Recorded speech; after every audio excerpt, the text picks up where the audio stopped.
Most funds and accelerators are built around a lie. They say they back founders, but they base everything on pitch decks and 30-minute calls. They make a decision about your potential through a screen. That's not investing in people, that's gambling with a spreadsheet. And it never really results in the kind of support early-stage founders really need. This is a broken system. Early-stage founders should be valued based on who they are. Your process, your obsessions, the way you think, that's what we're betting on. That's why we built Founders Inc. Founders Inc. is the world's largest founder campus, 42,000 square feet of everything you need to move 10x faster. This is more than just giving you a check.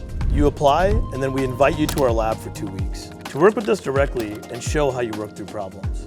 Our campus is built to remove all distractions, reduce friction, and give you the place to go all in. We eat together every day over a chef-prepared lunch. We work out in the gym 30 feet from our desks and play Smash in the gaming room to reset and refocus. We built content studios so you could share your work to the world, and a hardware lab for prototyping when inspiration hits. The goal was never to build another accelerator. It's to make the biggest container for serendipity.